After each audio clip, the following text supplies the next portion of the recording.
So it's rigid, it's linear, it's an efficient way to perfectly adaptively repeat that information in the same way that technology can do.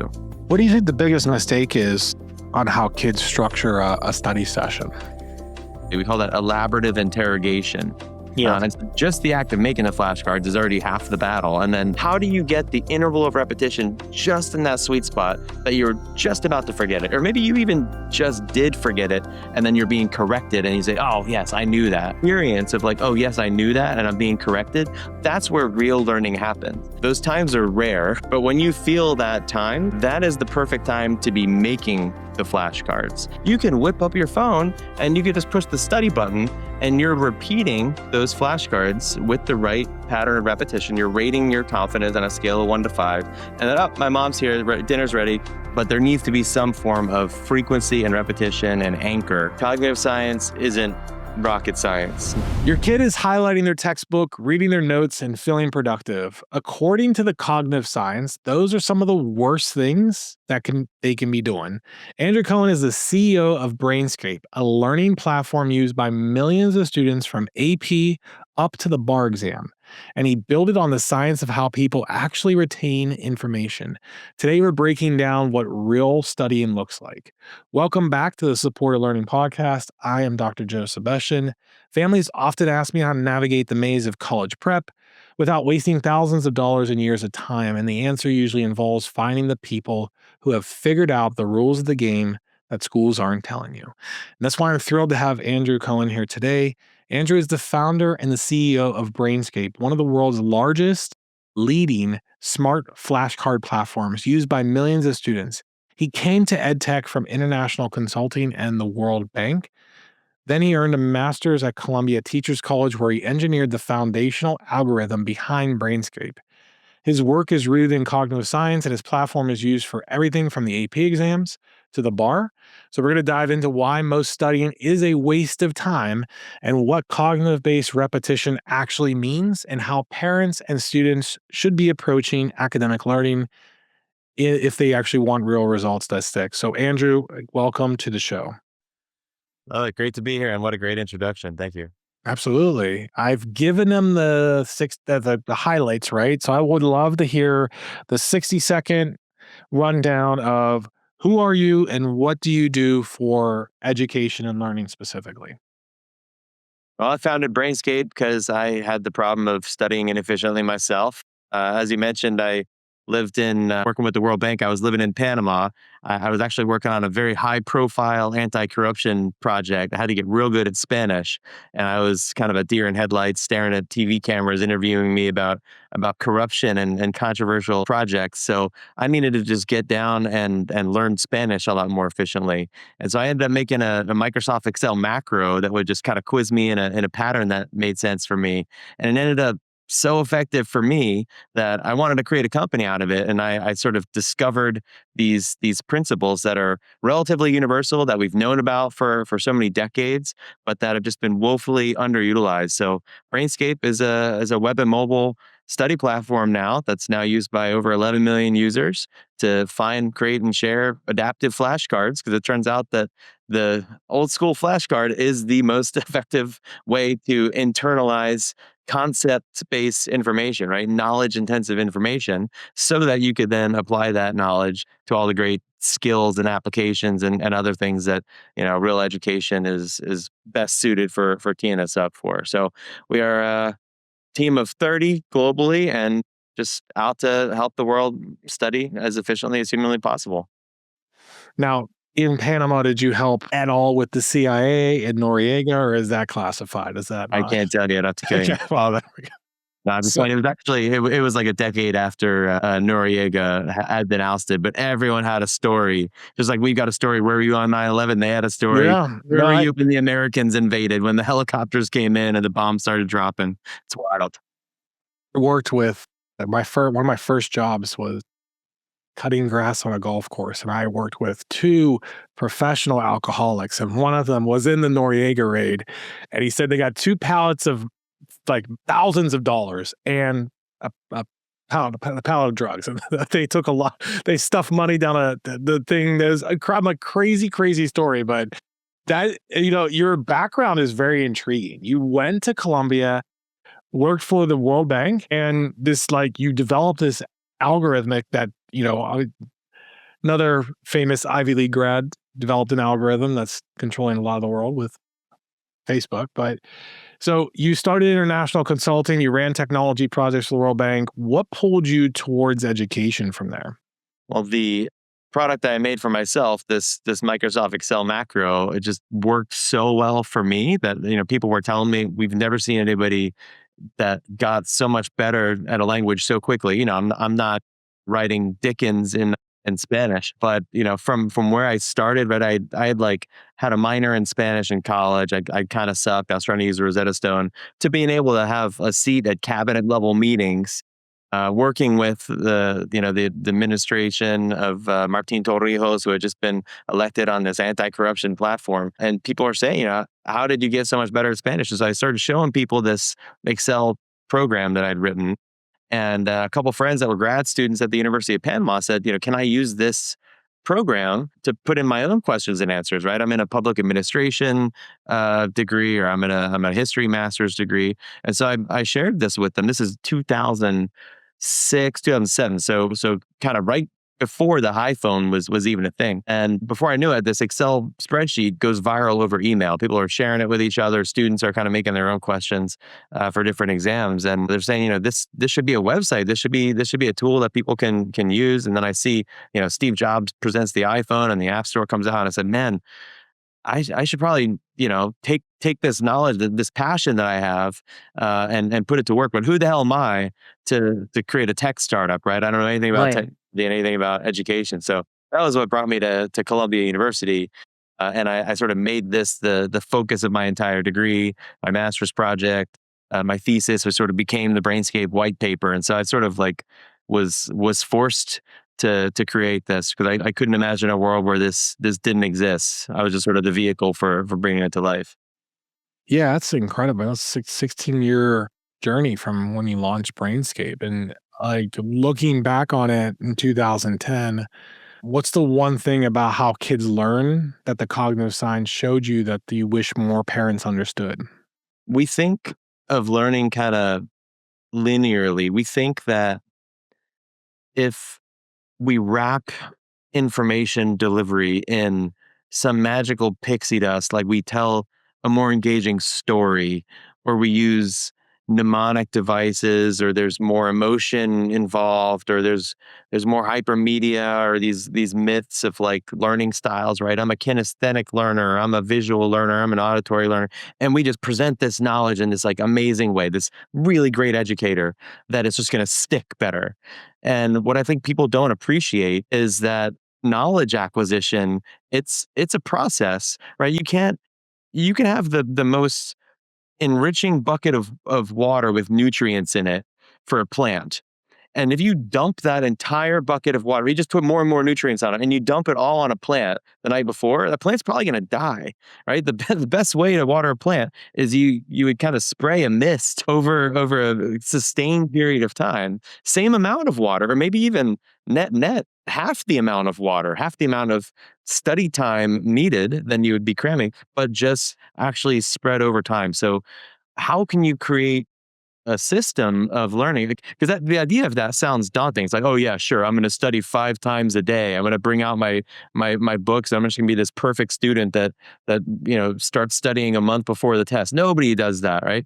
But is there a way that you could actually make a world like that, where it's not inconvenient, where it's not a schlep, where I just pull out my phone, I tap one button when I've got 2 minutes because I'm waiting for a friend, or I'm sitting on the can, or whatever, and it's kind of giving me the metrics, the gamification, the habit formation, in the same way that I was playing a game, or that I was using a fitness app to watch myself improve. That's how easy we want studying to be, and it just becomes a logistics question of how do you get the information that you're studying in class into this system that can then be delivered in such an efficient and convenient way. So almost like micro learning before micro learning was a thing, in a way. Yeah, yeah, not so similar from microlearning. I think the way that the term microlearning has kind of been used, if I'm, kind of reading the world of media correctly, it's more like on-demand corporate micro videos is kind of how I see micro learning. But the same idea, right? Like the more bite-sized it is, the easier it is to actually determine how soon that this should be repeated to you, right? And then that's kind of the most important thing about kind of the spreading out is that you're spreading it out, but where every single time you see a piece of information, that piece of information is custom to your pace of learning. So the things that you're really weak at should come up much more frequently, and the things that you know really well should come up increasingly less frequently until you never see it again. And so you're always staying in that zone of proximal development without having to force yourself to do it. It just the system kind of does that for you. And that's really the hardest part, right? If you're studying and you've got, a 300-page book and you've got your highlights or whatever, and somewhere in that book are the 25 hardest concepts that you're probably about to forget today if you don't study them right now.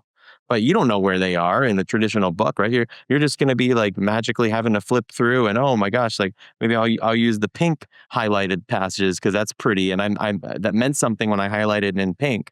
But now I know it a little bit better, so it probably shouldn't be pink anymore. But too bad you use the pink highlighter. So it's rigid, it's linear, it's Yeah. an efficient way to perfectly adaptively repeat that information in the same way that technology can do. So the most counterintuitive thing in your work is that highlighting and rereading, right? Every kid does it.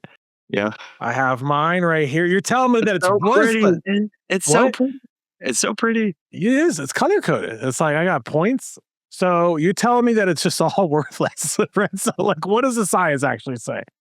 Yeah, I mean, highlighting can be useful as a staging ground for eventually creating an asset that could then become a custom repetition asset. In other words, I first go through the textbook and I highlight things based on how well I know it the first pass through, right? So maybe the yellow things are things that this is important and I don't know it that well, and then like the red or pink things are things that are like this is important and I don't know it at all, right? And so you then though have to go through the book, and you probably should translate those things into flashcards. You should have either paper flashcards or ideally a digital flashcard platform, right, on your laptop, on your phone, where you're taking the passage and you're transforming it into a question answer pair, which one does on a flashcard. And so not only are you creating an asset that you then can study later, and every time you see it, you rate on a scale of 1 to 5. How well did I know this? And that determines how frequently it's gonna repeat. But even the act of making that flashcard, the act of taking a kind of monolithic, linear piece of information, a paragraph of text, and turning it into a question answer, that forces you to think of the material in a different way, to process it more deeply. We call that elaborative interrogation. Yeah. And so just the act of making the flashcards is already half the battle. And then you're able to, spread it out using that really easy study system that something like Brainscape provides. Well, it makes sense because there's been so much effort in academics for RTII, response to intervention, and multi-tiered systems to support MTSS. And a lot of RTII, we're moving towards more MTSS language, was you learn something, they didn't achieve, now they relearn something. And all the research shows that is actually the least effective way to learn. The research says if you actually can front load the content that they're going to, a kid struggles with math, you front load it before then in a small group setting or one-on-one, they are actually able to make gains significantly of their peers. So if you're, in the same concept of, have you guys done anything with that in terms of encouraging kids to front load their content through your platform to pre-learn the material so that the acquisition of the knowledge is there and they're actually retaining it better?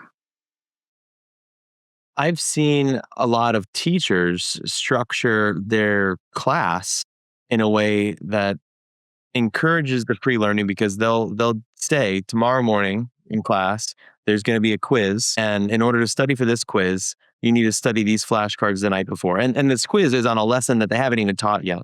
right? It's the 10 or 20 things that they should know as sort of background for photosynthesis or whatever the concept is. So they go study these flashcards, they come into class, they have a quiz. So they've sort of like front loaded and primed their knowledge. And then so when they actually read that lesson, or they hear the lesson in class, they participate in the lesson, it's going to be so much more salient and so much more likely to stick than if they just came into the lesson fresh without having done preliminary work, preliminary problems, preliminary studying with Brainscape, with a test, or whatever the incentive was. Because, without some priming, without some pre-work, it can kind of go right over your head. So we've seen, I think maybe kind of another way to say it is, people often think of flashcards as only being a summative activity, right? You do the lesson, then you study it later. But actually, kind of studying before a lesson, you're not getting as deep, obviously, as the teacher will in class, but you're kind of priming the information. Is certainly another tactic. So most parents have heard of some spaced repetition, but most don't understand what actually makes it work. So can you explain basically what students should be doing rather than just highlighting or rereading? Like what kind of go deeper with what that looks like? You are best able to retain information when the interval of repetition. So you first were presented information, you first learned it, and then you wait a certain amount of time to repeat it. If that time that you wait to repeat it is just long enough that you were otherwise right about to forget it, then when you finally try to retrieve that piece of information again, you see that flashcard again, somebody asks you to answer the question on a worksheet, whatever it is, you're right in that sweet spot, the zone of proximal development where you're otherwise just about to forget it, then it is most likely to be strengthened so that you're going to remember it for longer. So if I just taught you a new word in Spanish, let's say, here's the word for, do you know how to say meatball in Spanish? No, I don't.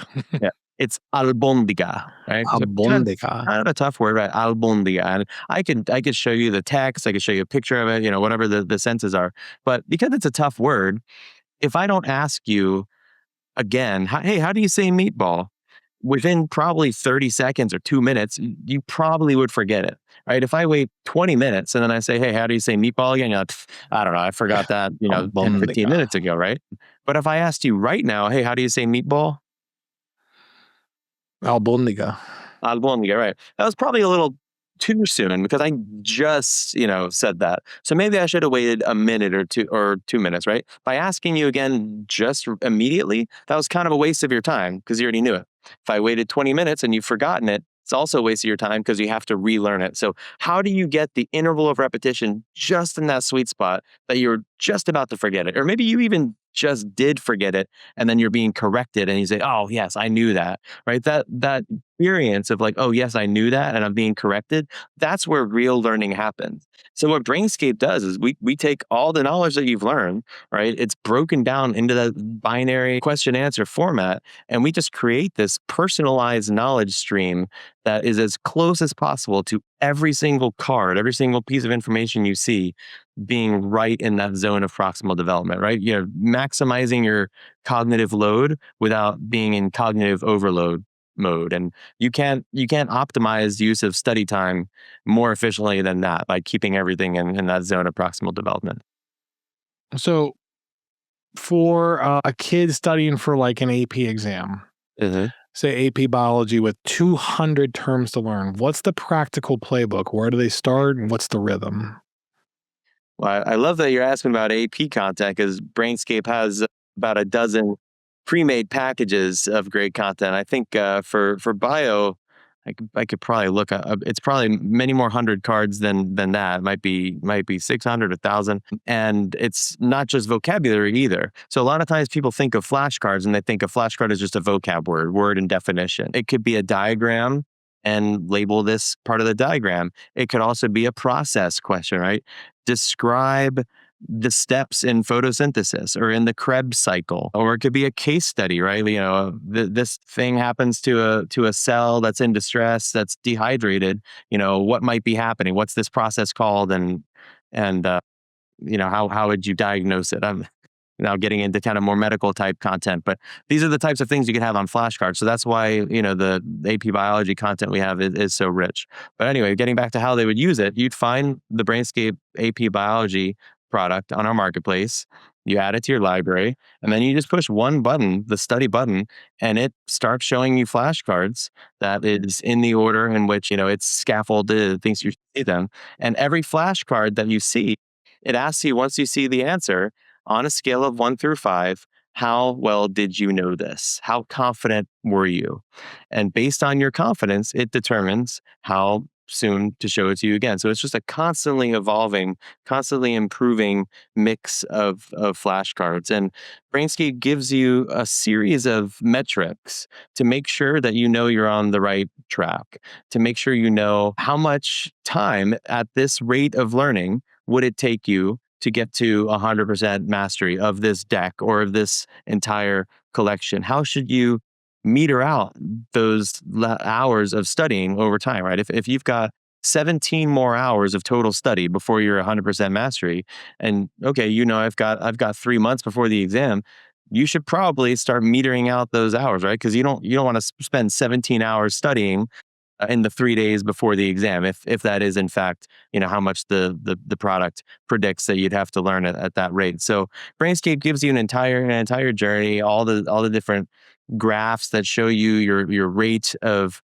forgetting and how much you need to push yourself. We give you streaks in the same way, sort of Duolingo, right? I'm on an 8-day streak. I don't want to break it. Maybe we'll send you a little push notification. Keep up the good work. So you're not only learning faster, but you're developing an identity as, I'm somebody who does not wait to the last minute. I'm somebody who's not Cram. I'm somebody who actually plans my studying accordingly. And once they've learned that for the AP exams, they're going to be able to take that much better study habit and succeed better in college because of it. Okay, quick interruption. This is the part of the podcast where I'm legally required to remind you this show is brought to you by Support Ed Tutoring. Nobody's paying me to say that. I just work here. Well, I run the place, but still. Anyway, if you made it this far, you clearly have good taste. So do us both a favor and hit subscribe. That's it. That's the whole ask. And if you're the type who likes to skip ahead and just talk to a real person, we do that too. Book a call with our team. Link will be below. No pitch deck, no awkward sales script. I promise, just a conversation. Okay, back to it. So you've served millions of users, bar takers, med students, language learners, AP students. What are the patterns you're seeing across all of them about what works?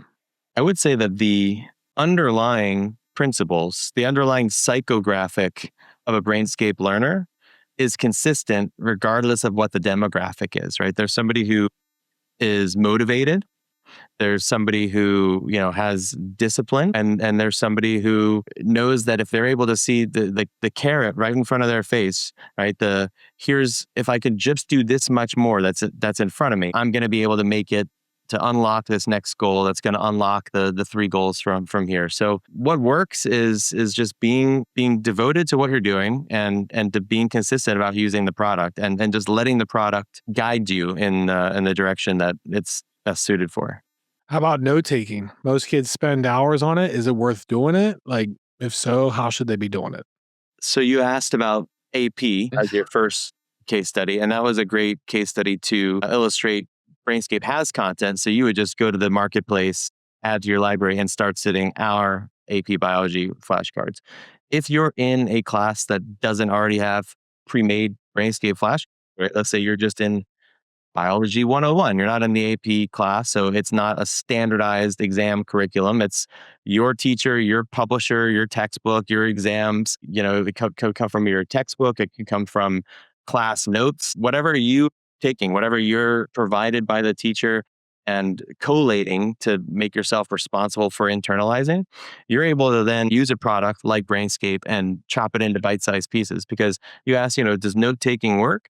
It works in the process of you're at least doing something to process the information and get it on paper, but it's not necessarily turning it into a retrieval activity where you're breaking it into some binary question answer pair that's going to enable you to have retrieval events later, which is really where you're able to assess how well did I know it and meter out that spaced repetition and keep yourself in the zone of proximal development. So note taking is valuable as a first step, but you need to then go into the notes and somehow break it into whether you're putting dog ears on pages, which is the easiest, bite-sized thing, and and noting for yourself, I need to come back to this because this is hard, and you're sort of giving a manual spaced repetition, or whether you're highlighting in certain colors, which again, it's just kind of passive and isn't the perfect way. But if you're able to know that the reds are going to make me go back to, fine. But really, really, what you need to do is break it into bite-sized pieces that can be repeated, and that's what's going to help you retain it. We see that a lot with kids coming into the program. Kids are studying more, but they're not smarter. Like they burn hours on low yield stuff. Same problem at almost every level: AP, SAT, college. The habits really don't change. But like, walk me through what a kid should actually be doing on a Tuesday night. Like, you have data on, I assume, millions of kids. So like, Mhm. what is the most effective thing kids could be doing with their time? Open up Brainscape Well, this is and this is a good promo. Hey, it worked. I mean, obviously, do your homework, right? If you've got a paper to write, do all the things. But if in the spirit of studying, if you're keeping up with the information internalization for some exam that we presume is happening next week, next month, whatever it is, you don't want to fall behind. You don't want to be in a situation where you have to cram the night before. So I'm presumably in some amount of time before that exams happen. I want to keep up with that. So yeah, the first thing you do is if you have flashcards that are already made that need to be studied, make sure you've kept up with them. Make sure that you open up Brainscape and you've studied to the point where you have no more cards past due, right? That are in danger of being forgotten if you don't study them today. But Yeah. then if you don't yet have all the material that you are studying in a format like this that can be repeated, go through your notes and start making flashcards for everything that's up until the point that you're in right now. And that doesn't have to be manual. I know that sounds like especially a schlep because you're having to take every piece of information and chunk it into question answer. But we do have AI features. And AI does rob you a little bit of that the elaborative interrogation with which you're processing the information and turning it into question answers yourself, but it does save you a tremendous amount of time. So you can upload your PowerPoint, your Word document, your YouTube video, your PDF. You could take a picture of the text in your textbook and we'll create the flashcards for you. So you've got some asset, like I was mentioning before, that can be easily repeated in that spaced retrieval sequence that is so essential for keeping you in that zone of proximal development. What do you think the biggest mistake is on how kids structure a study session? Leaving it all for at once, right? Trying to study for 6 hours all at once because he waited to the last minute. Mm. I think there's two mindsets that a learner might be in when studying. One is I have a lot of time right now and I happen to be motivated. I happen to be focused. Those times are rare, but when you feel that time, that is the perfect time to be making the flashcards because that's what you're sitting down, you're creating these very useful assets that you can study later. Then there's the rest of your time in your life where you're like, I've got 20 minutes here. I've got 20 minutes here. I really want to watch TV. I'm sitting on the bus, with friends. I'm like waiting for, my mom to come to the dinner table, and she's in the other room on the phone. And it's like I've got 8 minutes here. All those types of time, if you've spent the time where you had focus to make the Brainscape flashcards, you can whip up your phone and you can just push the study button and you're repeating those flashcards with the right pattern of repetition. You're rating your confidence on a scale of 1 to 5. And then, oh, my mom's here, dinner's ready, put your phone away. And it was that easy. You didn't have to pull out your books to study. You didn't have to pull out pencil and paper and write anything. You have to figure out what page was I on again to get started. All you have to do is just open your phone and push a single button. So think about when you're studying, is this a time when I actually have the focus and I've got all my materials and I could set up and make my flashcards? Or is this, filler time that I don't have that much mental bandwidth? Maybe I'm even watching TV and I just want to go through stuff. And that's kind of the low fidelity flashcard study time. So cramming gets a bad name, but there is an effective way to do it. Potentially. Is that what you're making the case for? Cramming, I guess you're saying in one long session, there's an effective way to use one Yeah, long. you said don't. I mean, you got to crush something out in 6 hours before a test tomorrow. Obviously, better prepared, but is there an effective way to do it, or is it? Yeah, I think I would use the word cramming. I think a lot of people use the word cramming as like waited till the last minute, and then Yeah, they had to procrastinate. yeah. So if you happen to have 6 hours to study and the test is in 2 weeks, use those 6 hours now to make all those assets that you could then study over time. So even though you're batching a lot of time right now, I don't think I'd call that cramming in the way that people typically No, use the term. I think you're right. I think it's combined with procrastinating, right? Right, exactly. Yeah, and that's maybe, I mean, I don't know how to say this advice in a pithy way, but there's probably a cool sentence where it's like, don't cram at the last minute, batch at the very beginning or something Hmm. like that, right? Like Yeah. do all the work up front so that future you, lazy you, can very easily study and sort of sprinkle out those study sessions over the coming weeks. What about brain training apps like Elevate, Lumosity, like all of them? Are they doing anything?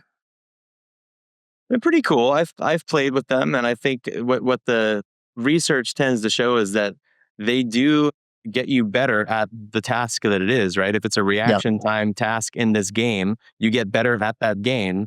But I think the jury's out on how well skills transfer. Just because I get really good at this, memory game, is that going to make my memory better for my history test? Maybe their in-house researchers might come up with some numbers that suggest they might, but I think the peer-reviewed studies may need a little bit more convincing. What are you seeing from like the study habits? Schools are training kids like they did 40 years ago. Nothing really has evolved in some of the study habits, but what do you see from a standpoint that schools should be doing and should be teaching kids on how to study? I would almost flip it onto the teachers and say, how might they change the way they do assessments to force students to have to learn to study in a different way? So one thing that teachers could do, which in the past might have been cruel because it would have been so difficult to prepare this way, but now with tools like Brainscape, or I keep saying Brainscape, it could be Anki, by the way. There's other really good spaced repetition flashcard platforms or study platforms that even have other forms besides spaced repetition. But what teachers can do is say, you know what? Instead of saying there's a cumulative exam on this date, and this is when everyone's going to study for, and everybody is going to cram the night before, no matter how much we teach students better study habits and cognitive science, whatever, they're all going to wait till the night before. Instead, say twice during this semester. It could be once, it could be 3 times. So you don't even know the number. It's all totally a surprise. There's going to be a pop cumulative test. It could be anytime, not a pop quiz, not a. It's a pop cumulative test the entire day. So students need to be perpetually ready for that pop cumulative test. Again, in the old world, that would have been so cruel because how are they going to study all this material Right. and they're forcing them? But if all they have to do is, batch the work up front to kind of create their flashcards, keep up to date with creating new flashcards, for any lessons that, maybe one or two a week. But otherwise, just push the button and 10 flashcards a day, 20 repetitions a day. It's not hard. It could be 3 minutes a day. But if you're always up to date with studying because the teacher has made that the incentive, what's going to happen is by the time there is a final exam, which probably is scheduled because the school has scheduled it or whatever, students aren't even going to need to study because they've been so up to date with the material throughout the semester. They're going to be ready for the final. And not only that, they're probably going to remember the material for months or years, as opposed to currently, everybody crams the night before the final because they hadn't been up to date beforehand. And then if you were to quiz them again a week after the final, they forgot everything already because it was just crammed at the last minute. So yeah, the pop cumulative exam, it's a tactic I would like to see a lot more, but I think it would totally transform how students study just because of the incentive, right? You show me the incentive, I'll show you the outcome. What about AI? It's everywhere now. Mhm. ChatGPT, Claude can answer almost any factual question instantly. So why does memorization even matter anymore? You can't really make connections between concepts in your head if the concepts don't first live in your head. If you're a doctor and a patient comes in and says, my tibia hurts or whatever, you don't want to have to say, hold on, let me look that up real quick and see what the tibia is. You need to have some form of information, like whether it's the underlying vocabulary terms, whether it's the processes. So I think knowledge isn't the question. It's curriculum design and perhaps making kids memorize trivial knowledge. That's more of a curriculum question. So if there's ever a test question that says, what was the date on which Archduke Ferdinand was assassinated?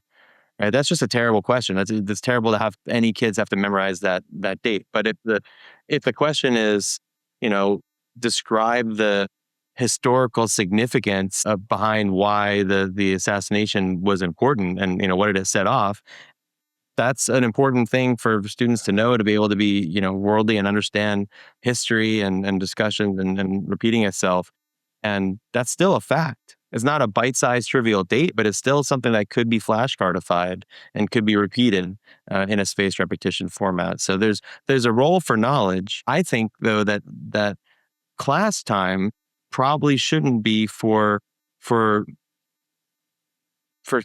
solidifying that knowledge as much as it sometimes is, right? A teacher who stands in front of the class and says, hey, who knows the answer to number 7, right? Raise your hand. Come write it on the board. And even a lot of the lecturing that could be delivered in other ways, that can be so much better outsourced to technology. The students can do less on their own, study on their own. The class is for assessment, and it's for project-based learning, collaborative learning, simulations, discussions, debates, the types of things that are, the skills that students are then going to take on to the real world and be more successful. But the knowledge acquisition part, technology is just so good at that. So if you can get it out of the classroom and make it homework, I think everybody ends up winning.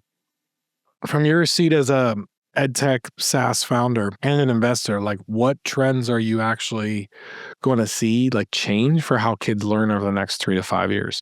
You probably see a pendulum that goes toward using more and more AI, and then continually realizing, as they already are, but I feel like it's gonna kind of blow up, where the amount of cognitive offloading and loss of effort is gonna become so much more painful than it is, and we're gonna be looking at a generation behind us and saying they nobody knows how to do any effort anymore, and there's gonna be a lot of debate about, well, is it even important that they knew the underlying skills if they're able to abstract knowledge in such a way, right? Is it even important that we know how to do long division anymore?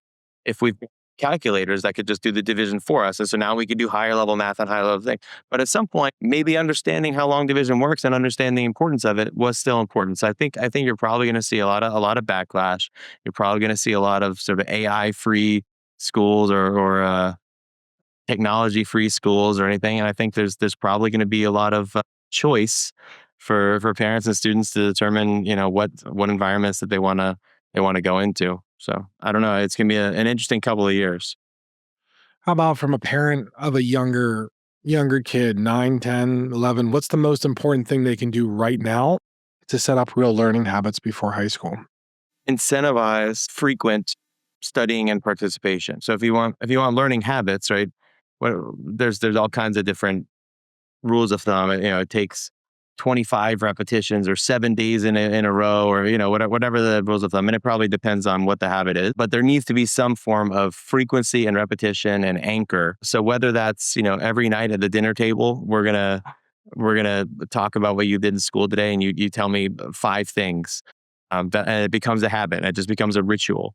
Or whether it's before we go to bed, you're gonna have to study such as this thing, or when we're in the car, I want you to bring your book with you, or I want you to bring Brainscape with you, and we're gonna go through flashcards in the car, whatever it is. So find some kind of an anchor habit, and then if you're a metrics person, and what a lot of teachers do, even so, there's teachers and parents, you can look at a dashboard of all your students, or if you're just a parent, you could look at your kid's phone, and you can say how many days have they studied in the last X months, right? If you're a teacher, how many days has each student studied this semester? And you say, okay, there's 120 days this semester.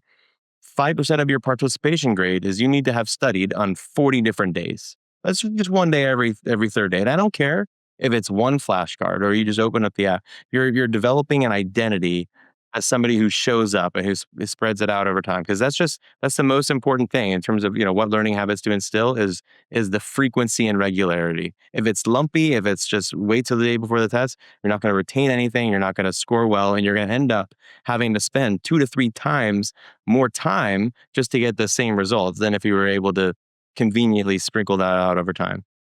So if I could play devil's advocate for a second, Please. some parents would say apps, algorithms are just adding more screen time to my kid's life. They should be reading a book and writing notes by hand. What's your honest response?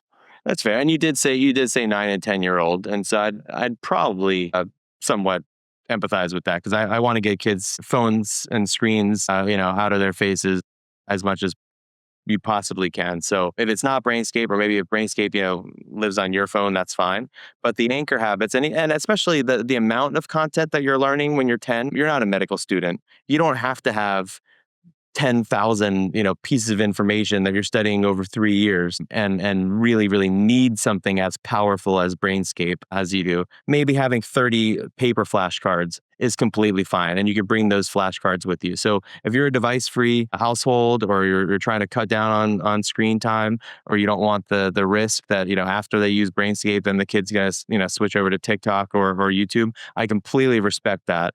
And so I'd switch to paper flashcards. But the habits of spreading studying over time, and then active recall, which is what you get from a flashcard, right? Flipping over the answer instead of just reviewing it passively, and spaced repetition. Like, I'm going to have a hard pile, a medium pile, and an easy pile, right? You're Sure. evaluating, you're using metacognition. How well did I know this? Those are the cognitive science principles that matter much more than, are you using technology or not? All right. Well, let's move into lightning round. Just some rapid fire questions. First thing that comes to mind. All right. Hit me. Most overrated study tool right now. Highlighters. One thing parents overthink about their kids studying. I don't know. The cost? How about something they underthink? Petition. That's my answer to your questions. Best book or resource on the science of learning. Really like Made to Stick. One quick study habit every student should add this week.